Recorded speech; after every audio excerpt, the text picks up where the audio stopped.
CEAP, Centro Espírita Altivo Panfiro. Uma casa de amor. Bom dia aos nossos ouvintes, que Jesus abençoe a nossa manhã de estudos. Vamos ler o Evangelho, capítulo 25. Em seguida, estudaremos o livro O Céu e o Inferno. Ajuda-te e o céu te ajudará. 1. Pedi e vos será dado. Capítulo 25, item 1. Buscai e achareis. Batei à porta e se vos abrirá. Porque todo aquele que pede, recebe, e o que procura, encontra, e se abrirá àquele que bate à porta. Qual é o homem dentre vós que dá uma pedra ao filho que lhe pede pão?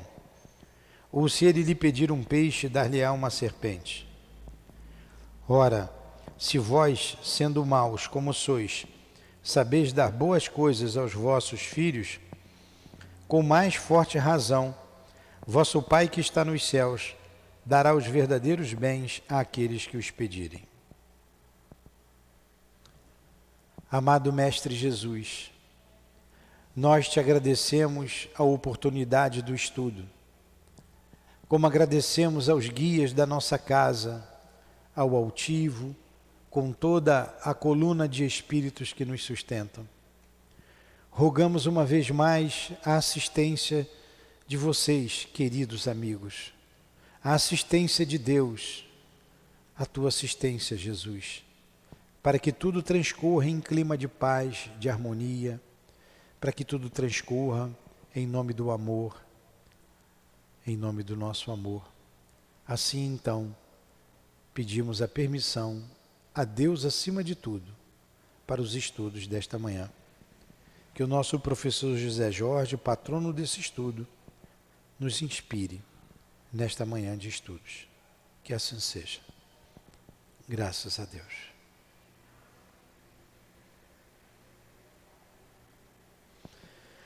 Vamos lá, então, com o José Jorge, altivo, nos ajudando a compreender melhor o capítulo 9. Os anjos, segundo o Espiritismo. Entramos aqui no estudo dos anjos, não é? Então vamos lá. Item 12.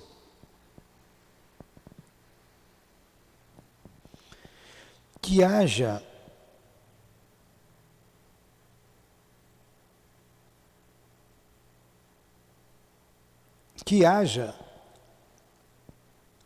capítulo 9, item 12 do capítulo 9, tem como título os anjos. Que haja seres dotados de todas as qualidades atribuídas aos anjos, disso não se poderia duvidar. Sobre esse ponto, a revelação espírita confirma a crença de todos os povos. Porém, ao mesmo tempo, ela nos faz conhecer a natureza e a origem desses seres. Então, o que ele está dizendo aqui? Seres com as características dos anjos existem, a doutrina espírita confirma isso. Então, todas as religiões, todos os povos que falam dos anjos, ela ratifica essa ideia. Mas vamos lá. As almas ou espíritos são criadas simples e ignorantes, isto é, sem conhecimento e sem consciência do bem e do mal. Mas as aptas a adquirir tudo o que lhes falta é o que é obtido pelo trabalho. O objetivo, que é o mesmo para todos, é a perfeição. Elas alcançam, mais ou menos rapidamente, em virtude do seu livre-arbítrio e em razão dos seus esforços. Todas têm os mesmos graus para percorrer, o mesmo trabalho para realizar. Deus não consegue um quinhão, nem maior, nem mais fácil, a umas que as outras, porque todas são suas filhas, e sendo justo, não tem preferência por nenhuma. Ele lhes diz: eis a lei que deve ser a vossa regra de conduta. Somente ela pode vos levar ao objetivo. Tudo o que está de acordo com a lei é o bom. Tudo o que é contrário a ela é o mal. Sois livres para obedecê-la ou para infringi-la, e sereis assim os árbitros do vosso próprio destino. Deus, portanto, não criou o mal. Todas as suas leis são para o bem. Foi o homem, o próprio homem, quem criou o mal, desrespeitando as leis de Deus. Se ele as observasse escrupulosamente, jamais se afastaria do bom caminho. Então vamos lá. Como nós vimos aqui, o que Kardec disse agora nesse segundo parágrafo? Primeiramente, os anjos existem, né? Como dizem aí, os espíritos elevados. Só que eles não tiveram uma criação privilegiada, como diz a igreja. Não foram feitos anjos. Eles foram criados como nós, simples e ignorantes. E ele diz, tudo que é conforme à lei de Deus é bom, o que é contrário é o mal. E a gente escolhe, a gente é livre para escolher. Olha a responsabilidade das nossas escolhas. Você escolhe o caminho do bem ou o caminho do mal. Deus não criou o mal, Deus criou o bem. O homem cria o mal. Então esses seres que chamamos de anjos percorreram todo o caminho evolutivo. Foram criados simples e ignorantes, como nós outros,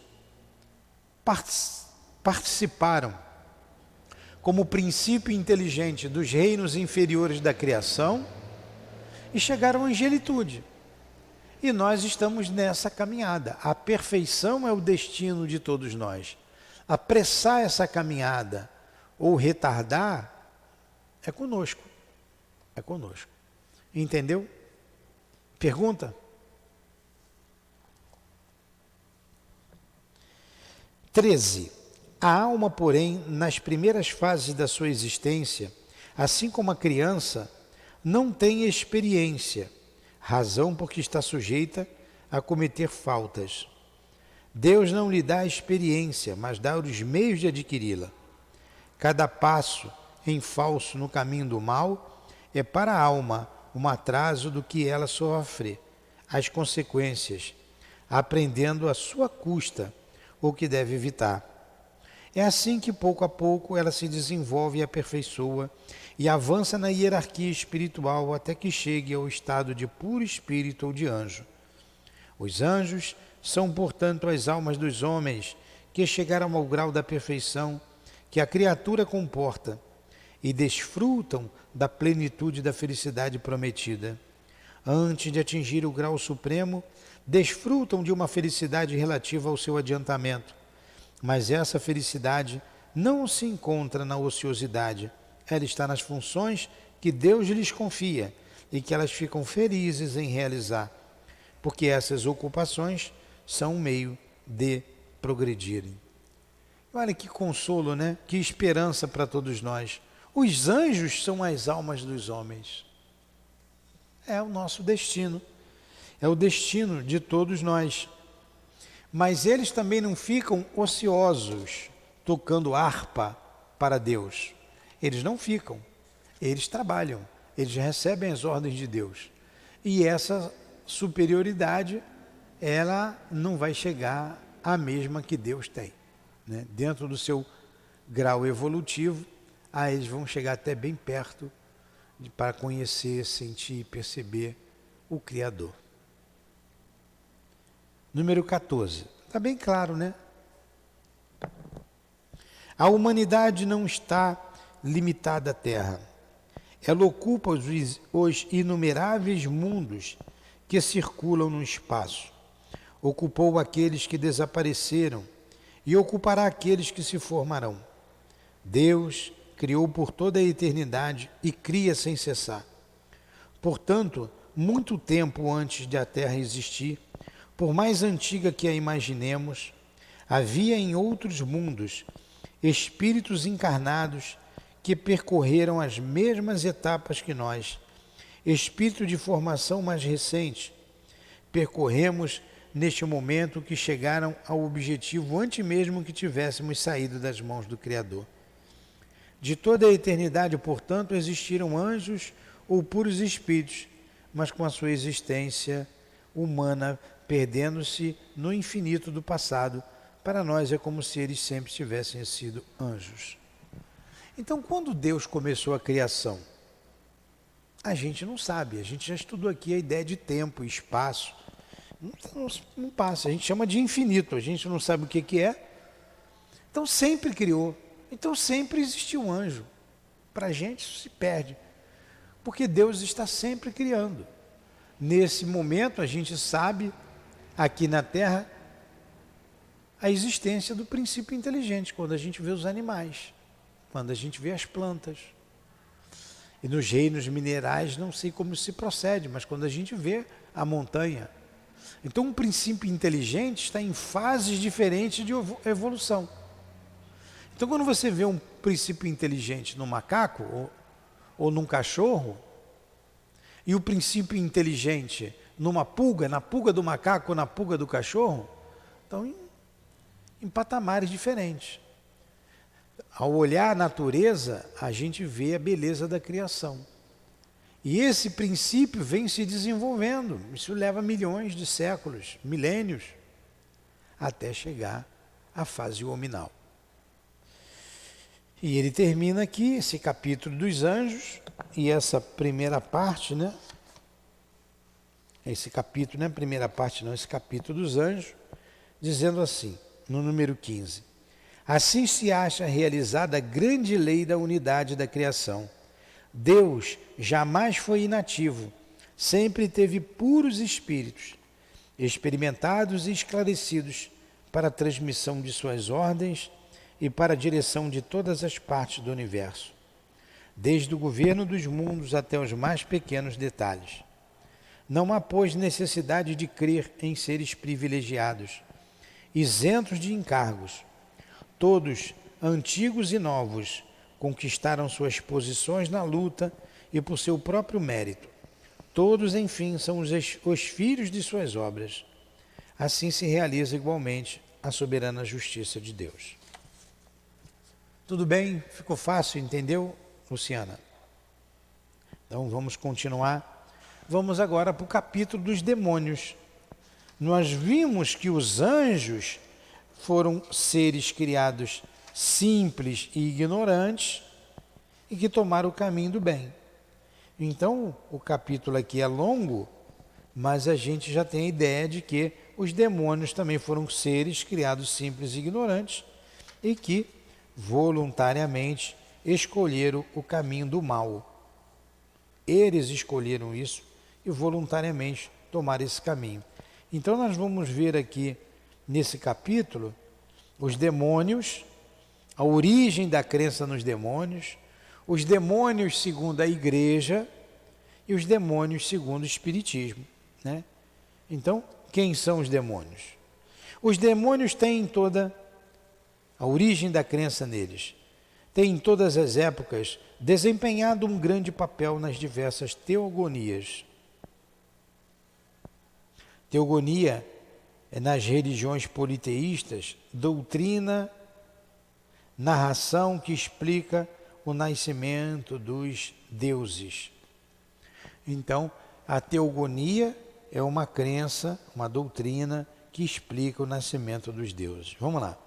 Os demônios têm, em todas as épocas, desempenhado um grande papel nas diversas teogonias. Embora consideravelmente decaídos na opinião geral, a importância que ainda lhes atribui em nossos dias dá a essa questão uma certa gravidade, porque ela toca mesmo no fundo das crenças religiosas. Eis porque é inútil examiná-la com os desdobramentos que ela comporta. A crença em um poder superior é instintiva nos homens. Por isso, a encontramos sob diferentes formas em todas as épocas no mundo. Se hoje, com um grau de adiantamento intelectual a que os homens chegaram, eles ainda discutem sobre a natureza e os atributos desse poder, quanto mais imperfeitas deviam ser as suas noções a esse respeito no começo da humanidade.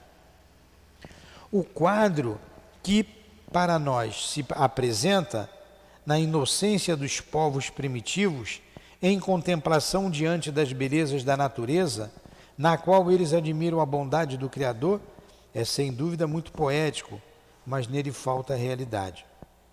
Quanto mais os homens se aproximam de um estado natural, mais um instinto domina, como se pode verificar ainda entre os povos selvagens e bárbaros dos nossos dias. O que mais o preocupa, ou melhor, o que exclusivamente o ocupa, é a satisfação das necessidades materiais, porque outras eles não têm. O único sentido que pode torná-lo acessível aos prazeres puramente morais só se desenvolve com o tempo e gradualmente. A alma tem sua infância, sua adolescência, sua viralidade, assim como o corpo humano. Mas para atingir a viralidade que torna apta a compreender as coisas abstratas, quando a evolução ela deve realizar? Quanto de evolução ela deve realizar? Quanto de experiências lhe é necessário cumprir? Então, o que ele está dizendo aqui? O homem, quanto mais primitivo, quanto mais se aproxima do estado natural, mais o instinto domina. Então imagine o homem da caverna, totalmente animalizado. E nós, seres já civilizados, quanto mais nos aproximamos do primitivo, do natural, mais animalizado nós somos. Então há uma distância muito grande entre nós e o animal, mas uma distância muito maior entre nós e o anjo. Então, nós temos um caminho muito maior para percorrer do que já percorremos.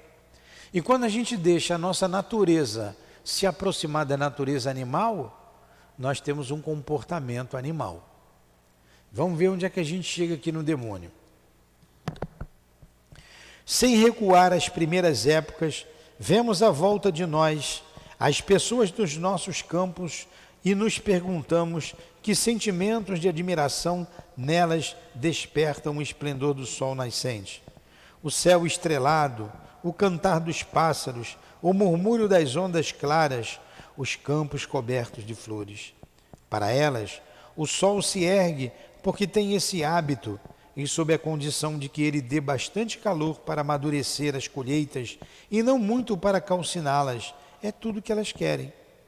Se olham o céu, é para saber se fará bom ou mau tempo no dia seguinte. Se os pássaros cantam ou não, isso lhes é indiferente, contanto que não comam o seu grão. Em lugar do canto dos rouxinóis, preferem o cacarejar das galinhas e o grunhir dos seus porcos. O que pedem aos regatos claros ou lodosos é que não sequem seus regatos, né? Regatos são rios ou lugares com água. É que não ressequem nem inundem nas terras. Aos campos que deem boa erva, com ou sem flores. É tudo que desejam. Fazemos mais, dizemos mais, é tudo que compreendem da natureza. E, no entanto, já estão longe dos homens primitivos. Olha, que coisa, né? Então, quando a gente recua um pouquinho, a gente já se preocupa, não precisa voltar lá nos homens primitivos não, isso é bem há pouco tempo. Estava preocupado o homem com a sua colheita. Não admirava o céu para filosofar. Como Deus é grande, quantos mundos Deus criou, haverá humanidade nessas estrelas? O que tem por trás dessas estrelas? Não, olha para ver aí, o céu está carregado, vai chover, não vai chover muito, vai chover pouco, tomara que não chova muito, chova o suficiente, é o que ele quer, é o que ele deseja. À medida que ele vai se desenvolvendo, ele começa a ver outros aspectos. Vamos lá. Se nos reportamos a estes últimos, nós os vemos mais exclusivamente ainda preocupados com a satisfação das necessidades naturais, necessidades materiais. O que serve para abastecê-los e o que pode prejudicá-los, resume para eles o bem e o mal nesse mundo. Eles creem em um poder extra-humano, mas como o que lhes traz um prejuízo material é o que mais lhe importa. Eles atribuem a esse poder, do qual, apesar disso, fazem uma ideia muito vaga. Não podendo ainda conceder nada fora do mundo visível e tangível, eles imaginam que esse poder resida nos seres e nas coisas que lhes são prejudiciais. Os animais nocivos, portanto, são para eles os representantes naturais e diretos desse poder. Pela mesma razão, viram nas coisas úteis a personificação do bem. Daí o culto dispensado a certos animais, a certas plantas e mesmo a objetos inanimados. Mas o homem geralmente é mais sensível ao mal que ao bem. O bem lhe parece natural, enquanto que o mal afeta mais. Eis porque, em todos os cultos primitivos, as cerimônias em homenagem ao poder maligno são as mais numerosas. O medo prevalece sobre o reconhecimento. E a gente ainda vê isso hoje, né? A gente vê que muitas religiões aí trabalham mais o medo, mais o demônio, mais o mal do que o anjo, do que Jesus, do que o superior. Vão para uma igreja dessa cristã, que se diz cristã, mas fala mais do diabo do que de Deus. Era o mesmo princípio. Eles então começaram a adorar os animais, as plantas, para obterem interesses materiais, né, nas colheitas, na sua vida do dia a dia. E hoje ainda, o homem não mudou muito, né? Ele busca nos seres invisíveis algo para ajudá-los na vida material.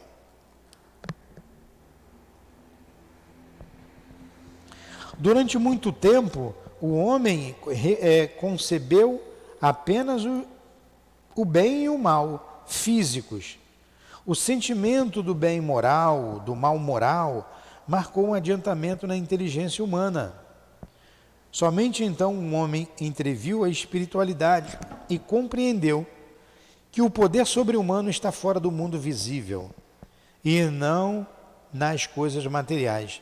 Esse foi o trabalho de algumas inteligências de alta qualidade, mas que não puderam, no entanto, superar certos limites. Então, a grande inteligência que superou esses limites foi Jesus, porque até então só se via, com exceção de um Sócrates, né, de alguns filósofos da antiguidade que falavam das questões morais, que já trabalhavam a filosofia, mas que tinham um alcance muito restrito.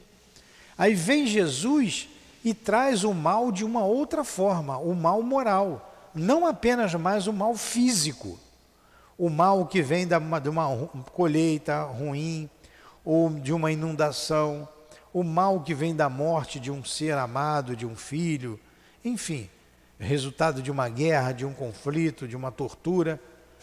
Ele começa a trazer para a gente o mal moral, um outro aspecto do mal. Isso é um grande avanço, um grande avanço. Hoje a gente já tem ideia desse mal. O mal não é somente físico, ele é sobretudo moral. Aí ele continua aqui. Como se via uma luta incessante entre o bem e o mal, e frequentemente o mal superar o bem, como por outro lado não se podia racionalmente admitir que o mal fosse a obra de um poder benéfico, chegou-se à conclusão de que existiam dois poderes rivais governando o mundo. Daí nasceu a doutrina dos dois princípios, o bem e o mal. Doutrina lógica para essa época, porque o homem ainda era incapaz de conceber uma outra e de penetrar a essência do Ser Supremo. Como poderia ele compreender que o mal é apenas um estado momentâneo, de onde pode surgir o bem? O que os males que o afligem devem conduzi-lo à felicidade, ajudando no seu adiantamento. Os limites do seu horizonte moral nada lhe permitiam ver fora da vida presente, nem para frente, nem quanto ao passado. Olha como é que surgiu a ideia do mal. Então, como o homem era mau, na sua grande maioria, ainda o homem continua mal na sua grande maioria. E não tinha essa ideia do mal moral, e o mal normalmente superava o bem, o mal superava o bem. Ele diz assim, poxa, tem um poder do mal aí, olha a origem do mal, tem uma coisa ruim aí, tem dois poderes, tem um poder do bem e tem um poder do mal. Aí começa a nascer a ideia do demônio, aí é que começa a nascer, porque como na sua maioria os homens eram maus, muita coisa ruim acontecia. E o homem não tinha entendimento filosófico, não tinha entendimento da ciência como tem hoje, ele atribuir aquilo ali ao mal, né? A um Deus do mal. Ó, ele não podia compreender que havia progredido, nem que ainda progrediria individualmente, e muito menos que as vicissitudes da vida são o resultado da imperfeição do ser espiritual que está nele, que pré-existe e sobrevive ao corpo, e se purifica em uma série de existências, até que ele tenha atingido a perfeição. Para compreender o bem, o que pode surgir do mal, não se pode analisar apenas uma existência. É preciso abranger o conjunto. Só então aparecem as verdadeiras causas e seus efeitos. Novamente a gente lembra de Jesus, que ele trouxe essa ideia da vida futura de maneira bem clara. Sócrates falava disso, mas foi Jesus quem falou e exemplificou, mostrando a muitos que ele não tinha morrido. E ele falou abertamente da vida futura. Todo o seu evangelho é falando da vida futura, da imortalidade da alma. De Jesus para cá, se constrói uma nova era. Tanto que o mundo é dividido antes e depois dele. Ali, o mundo entra numa nova transição, uma nova faixa. Ele sai de uma situação de mundo primitivo e entra numa situação de mundo de provas e expiações. Depois, com o advento do Espiritismo, com o Consolador prometido, a gente começa a entrar numa terceira fase, saindo de um mundo de provas e expiações, se preparando para entrar no mundo de regeneração. Então a gente vê aí mundo primitivo, número de provas e expiações, mundo de regeneração. Foi estanque a mudança? Jesus veio e mudou o mundo? Não, ele veio, ele trouxe o que ele podia trazer da verdade, né, o que ele podia trazer, e o homem vem assimilando isso paulatinamente, vem assimilando. Quase 2000 anos aí para a gente já poder aprender isso aí. Aprendemos? Ainda não, mas os mundos progridem, fisicamente também. E há uma necessidade de espíritos mais voltados para o bem. Venha ao Consolador prometido. Entramos na fase da regeneração, que vai durar aí esses milênios todos, esse milênio todo, não sei quanto tempo. Vocês imaginem daqui uns 300, 400 anos, como não estará a Terra? 400, 500 anos, o desenvolvimento tecnológico será imenso. Imenso. A gente não tem ideia do avanço da ciência daqui a 500 anos, do jeito que a gente vê ela progredir. Mas a gente também vem progredindo moralmente. Imagine moralmente, o mundo vai ser bem melhor. O mundo vai ser mais justo. É o processo natural. É o processo natural. Deus prevê isso para a humanidade. Deus prevê isso para a humanidade.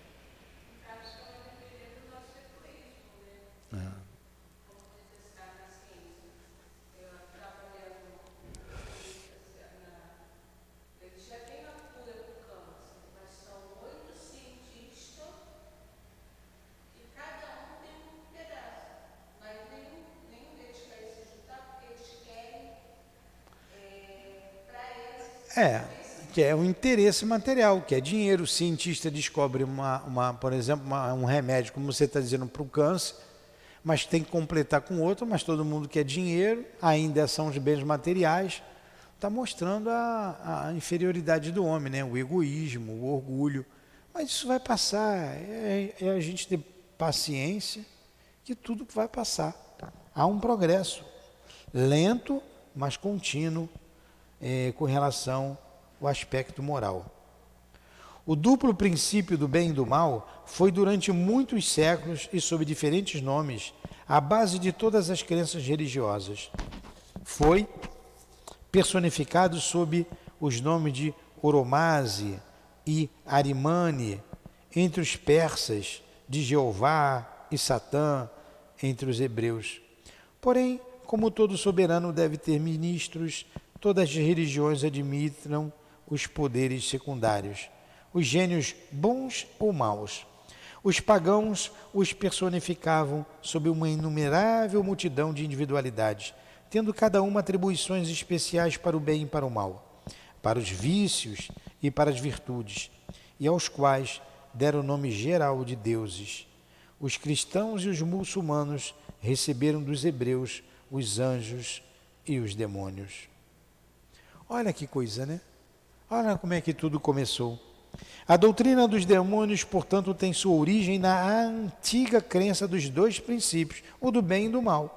Vamos examiná-los aqui apenas do ponto de vista cristão e ver se ela está de acordo com o conhecimento mais exato que temos atualmente dos atributos da divindade. Vai chegar o dia que não vai se crer mais no mal. Nós vamos chegar lá. Aqui a gente está na vanguarda desse pensamento. A gente já sabe que não existe o demônio. A gente já sabe que o mal ele é originário do homem e não de Deus. Mas essa crença vai ser comum. Essa crença vai ser comum. Porque não tem como ser de outra forma. Porque essa é a verdade. Né? A gente, quando está com a verdade, quando a gente fala a verdade, a gente está com a consciência tranquila, porque isso vai acontecer. A mesma coisa, a reencarnação. É uma verdade. Querendo ou não querendo, aceitando ou não aceitando, todo mundo reencarna. Com o tempo, isso vai chegar ao conhecimento comum. Estamos na vanguarda desse pensamento, mas é um pensamento comum. Será? Então ele está dizendo aqui que a origem do demônio está na origem do bem e do mal. E essa questão do bem e do mal começou lá atrás, com as colheitas. Poxa, como sempre tinha coisa ruim e ela sempre passava as coisas boas, porque o homem não tinha tecnologia para se prevenir. Por exemplo, hoje no Japão tem terremoto que não derruba as construções, porque a tecnologia das construções permite lá um balanço que a casa não desaba. Mas alguns anos atrás caía tudo, acabava tudo. Então, quantas coisas o homem prevê temporais, prevê terremotos, prevê maremotos, prevê uma porção de coisas que ele se precave. Antes não tinha nada disso. Como viu o mal acontecer em maior número, então deve ter um Deus do mal. Deve ter um ser do mal que coordena tudo isso. Era o pensamento deles, porque não ia além do que atender às suas necessidades básicas, às suas necessidades naturais. Comer, beber, dormir, reproduzir. Né? Daí que se origina essa questão do demônio, viu? Na questão do bem e do mal. Se a essência íntima de Deus ainda é um mistério para nossas inteligências, nós, entretanto, compreendemos melhor do que ele jamais foi compreendido, graças aos ensinamentos do Cristo. Não, eu pulei. Vamos lá, vou ler de novo 6. A doutrina dos demônios, portanto, tem sua origem na antiga crença dos dois princípios, o do bem e o do mal. Aí nós explicamos agora. Vamos examiná-la aqui apenas do ponto de vista cristão e ver se ela está de acordo com o conhecimento mais exato que temos atualmente dos atributos da divindade. Então a gente vai entender em seguida agora a questão do demônio segundo a igreja. Então, como é que esse mal é visto segundo a igreja? Vamos analisar somente do ponto cristão, já. E ele continua aqui na sua ideia. Esses atributos são o ponto de partida, a base de todas as doutrinas religiosas. Os dogmas, o culto, as cerimônias, os usos, a moral, tudo está em harmonia com a ideia mais ou menos justa, mais ou menos elevada, que se faz de Deus, desde o fetichismo até o cristianismo. Se a essência íntima de Deus ainda é um mistério para a nossa inteligência, nós, entretanto, o compreendemos melhor do que ele jamais foi compreendido, graças aos ensinamentos do Cristo. Aí ele falando de Jesus aqui agora, bem na frente. Então, essa questão da essência íntima de Deus, se nós não sabemos ainda, mas nós aprendemos muito com Jesus, da vinda de Jesus. Ali ele divide. O que tem que ficar claro na nossa cabeça é que a origem do demônio começou com a origem do bem e do mal. E a origem do bem e do mal começou na observação dos fatores que atingiam a sociedade naquela época. Tá? Aí vamos lá. Pô, que raciocínio bonito, né, de Allan Kardec.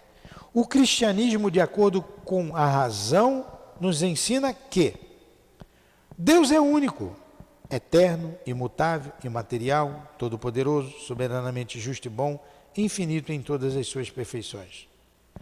Assim como foi dito que em outra parte, se tirasse a mais pequena parcela de um só dos atributos de Deus, não mais haveria Deus, porque poderia existir um ser mais perfeito. Esses atributos, que são, esses que a gente acabou de falar aqui, único, eterno, imutável, imaterial, todo-poderoso, soberanamente justo e bom. Se um desses atributos fosse tirado, não seria mais Deus, Deus não seria mais perfeito. Esses atributos, em sua plenitude mais absoluta, são, pois, o critério de todas as religiões, à medida da verdade de cada um dos princípios que eles ensinam. Para que um desses princípios seja verdadeiro, é preciso que ele não atente contra nenhuma das perfeições de Deus. Vejamos se assim acontece na doutrina comum dos demônios. Aí entra aqui. Os demônios segundo a igreja. Pena que não vai dar para a gente ver tudo, hein? Porque esse raciocínio é bom quando a gente pega ele direto, né? Mas de qualquer forma, nenhuma aula inteira daria para a gente ver. Então vamos começar.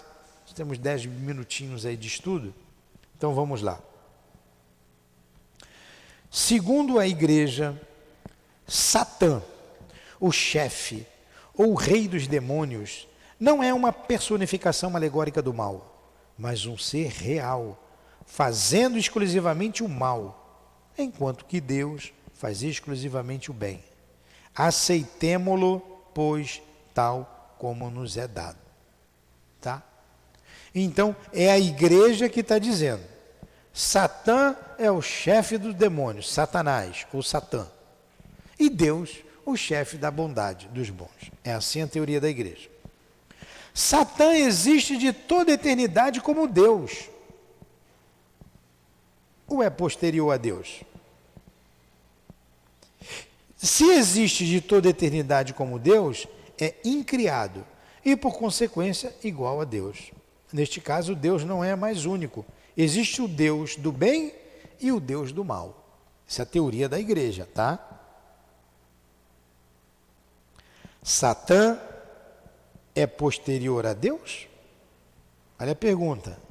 Então ele é uma criatura de Deus, visto que só faz o mal.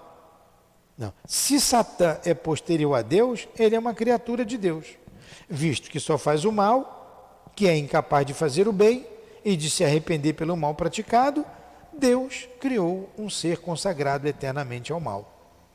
Se o mal não é obra de Deus, mas obra de uma de suas criaturas predestinadas a fazê-lo, Deus sempre é o primeiro autor do mal, e então ele não é infinitamente bom. O mesmo acontece com todos os seres maus chamados demônios. Olha o raciocínio, está entendendo, Luciana? O raciocínio lógico de Kardec. Se ele é posterior a Deus, se Satã é anterior a Deus, ele é o Deus do mal, como é o Deus que nós conhecemos. Tem dois deuses, um Deus do mal e um Deus do bem. Se Satã foi criado depois de Deus, então Deus criou o mal. E nós vimos que Deus é soberanamente justo e bom. Como é que um Deus soberanamente justo e bom vai criar o mal? Se Deus é único, como é que tem um Deus do mal? Mas essa aqui é a teoria da igreja. Vamos continuar nesse raciocínio aqui da igreja. Essa foi durante muito tempo a crença sobre esse assunto atualmente. Atualmente dizem, Deus que a bondade e a santidade, por essência, não os havia criado maus e nocivos. Sua mão paternal, que se regozija em... Essa teoria é muito interessante, está na página 150. Pena que você perdeu o anterior. Estou entrando aqui, vamos pegar o 8 aí, na página 149, para você pegar esse parágrafo todo. Mas você já ouviu o que eu disse aqui, esse resumo. Essa foi durante muito tempo a crença sobre o assunto, tá? Que assunto é esse, Malu? O assunto que Deus criou o mal. Primeiro ele fez a gente raciocinar. Se mal existe de toda a eternidade, existe então um Deus do mal. É eterno igual o Deus que a gente conhece, o Deus bom. Se ele não é eterno, se ele não existe como nós acreditamos em Deus, Deus então foi o que o criou. Então Deus criou o mal. Tá? É o raciocínio. Vamos lá. Aí ele continua aqui no número 8. Essa foi durante muito tempo a crença sobre esse assunto. Deus, que a bondade e a santidade por essência, não os havia criado maus e nocivos. Isso tudo é da igreja, tá? Vamos continuar.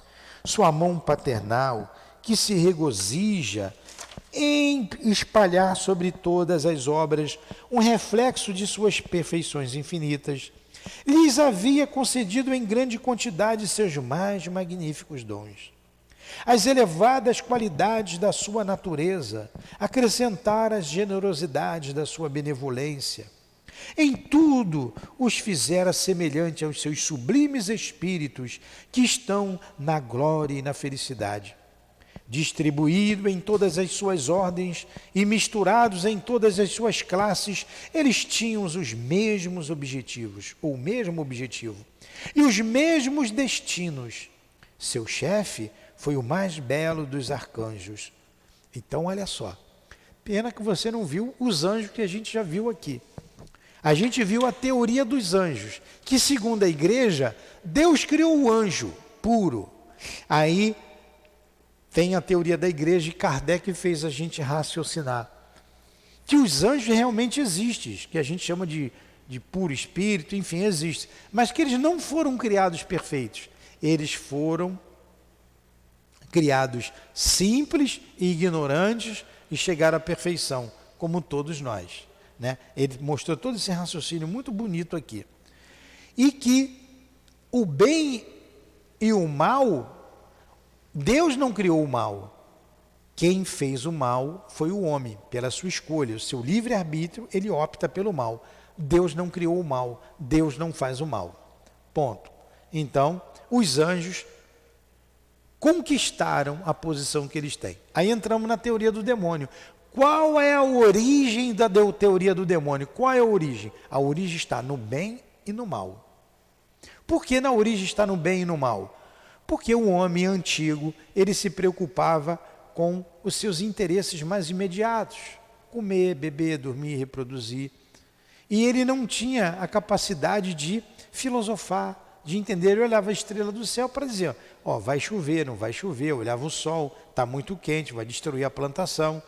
Então, ele rezava para chover na quantidade normal, não exceder, nem chover pouco. Quando chovia muito, foi o mal que fez. E como na sua maioria os homens eram maus, a origem do demônio começa com a origem do bem e do mal. Aí ele começa a adorar alguns animais, a sacrificar, para que tenha benefícios nos seus interesses mais imediatos. Aí, nesse início do bem e do mal, que surgiu naturalmente, surge a teoria do demônio. O mal seria o demônio, é o que nós estamos estudando agora. Mas Jesus foi o ponto de partida para que nós pensássemos na vida futura. Jesus foi um marco que dividiu o mundo antes dele, um mundo primitivo, e um mundo de provas e expiações depois dele. Jesus fala abertamente da vida futura. Jesus fala do espírito imortal. Então, ele fala de um Deus bom, de um Deus justo, de um Deus de amor. Ele fala de tudo isso. soberanamente bom, único, imaterial. E a igreja também parte desse princípio, que Deus é único, bom, imaterial, soberanamente justo, bom, justo e bom, enfim. Aí a gente está analisando aqui como é que surgiu a questão do demônio. Então essa origem toda vem no surgimento do bem e do mal. Se tem muito mal, e antes de Jesus eles não tinham essa capacidade de raciocinar, e depois de Jesus a gente já começa a pensar melhor, e hoje com o advento do Espiritismo, a gente está na vanguarda desse pensamento, a gente começa a raciocinar. Se Deus não criou o mal, o demônio não pode existir. Mas esse raciocínio vai vir lá na frente. Então ele está dizendo, segundo a igreja, tem sim o mal. Mas como é que surgiu o mal segundo a igreja? Aí ele está contando aqui, é isso que a gente está estudando agora. Deus criou todo mundo perfeito. E todo mundo partilhava, todos eram anjos. Por quê? Nós já vimos na aula passada que você tem o ser carnal, o ser espiritual, o ser carnal que somos nós, o ser espiritual, que são os espíritos, o mundo espiritual. E a gente está vendo aqui como é que se deu a criação, como é que a igreja explica isso. Então Deus criou todos os anjos, ele criou todo mundo, era anjo. Olha que teoria, eu não queria terminar, está na hora da gente terminar, antes que vocês fechassem esse pensamento. Ó.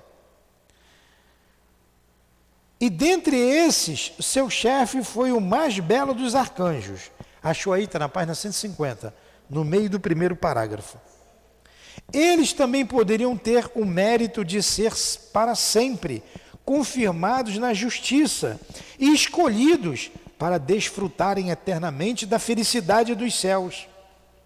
Este último favor faria posto o coroamento em todos os outros favores dos quais eram objeto. Porém, esse favor seria o prêmio por toda a docilidade, e eles se tornaram indignos dele, perderam-no por uma revolta audaciosa e insensata. Então, olha aqui que a igreja está dizendo, o prêmio deles seria docilidade, eles tinham que ser dócil para alcançar todos os deleites de Deus, mas eles se revoltaram e perderam por uma revolta audaciosa, eles foram audaciosos. A gente já começa a pensar, pô, ele era anjo ou não era? Como é que um anjo se revolta, né? Anjo é anjo. Mas o anjo se revolta. E tinha um chefe. Vamos aqui. Qual foi o obstáculo à sua perseverança? Que verdade conheceram? Que ato de fé e de adoração eles recusaram a Deus?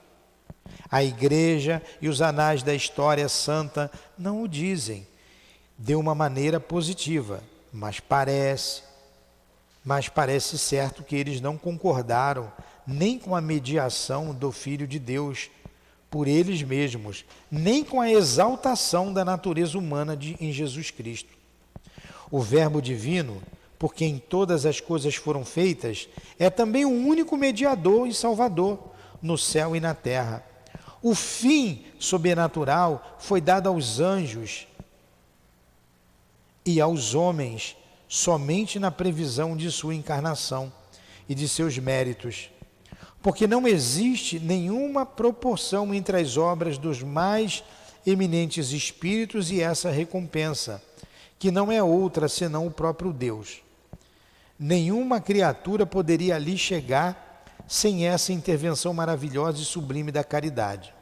Ora, para preencher a distância infinita que separa a essência divina das obras de suas mãos, seria preciso que ele reunisse em sua pessoa os dois extremos e que associasse a sua divindade à natureza do anjo ou a do homem, e ele escolheu a natureza humana. Esse projeto concebido de toda a eternidade foi revelado aos anjos muito tempo antes da sua realização. Gente, infelizmente está na nossa hora. Eu vou fazer o seguinte, a gente está com 1 hora de estudo Quem nos ouve de casa cansa, eu sei que cansa. E essa teoria aqui dos demônios é muito interessante, eu tenho que ver mais devagar. Vamos retornar aqui os demônios segundo a igreja, número 7. Segundo a igreja, e a gente vai estudar aqui a partir da semana que vem.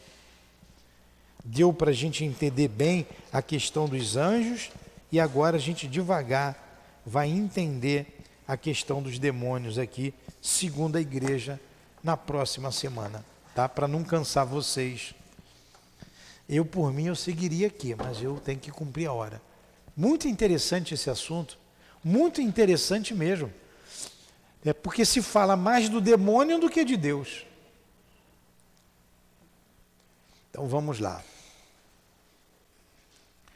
Obrigado, Senhor.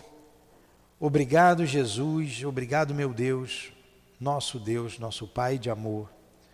Obrigado aos guias da nossa casa, ao altivo, ao professor José Jorge, às nossas irmãs queridas que nos inspiraram, nos protegeram para o entendimento de tão delicado assunto, tão em voga na humanidade odierna. Bendita seja a doutrina espírita, bendito seja Kardec, bendito seja por tanta luz que lança sobre a humanidade. Rogamos a Deus que esse conhecimento se espalhe rapidamente por todos os povos, porque só assim nos transformaremos, só assim seremos homens de bem, entendendo a nossa natureza, entendendo o nosso destino. Bendita doutrina espírita, que esses meios de comunicação alcance todos os cantos do mundo e que um dia, e que seja breve, Senhor, esse dia, nós rogamos, nós teremos uma terra mais feliz, um mundo mais feliz, os povos mais felizes, considerando-se irmãos uns dos outros, não haverendo mais uma nação guerreando com outra nação, uma nação sobrepujando outra nação, explorando outros povos. Seremos todos irmãos e o sentimento de fraternidade reinará e a terra será conhecida como um mundo de paz, um mundo de regeneração, um mundo bem mais feliz do que esse. Na certeza de que isso será alcançado, porque está nos desígnios de Deus, nós rogamos, Senhor, para que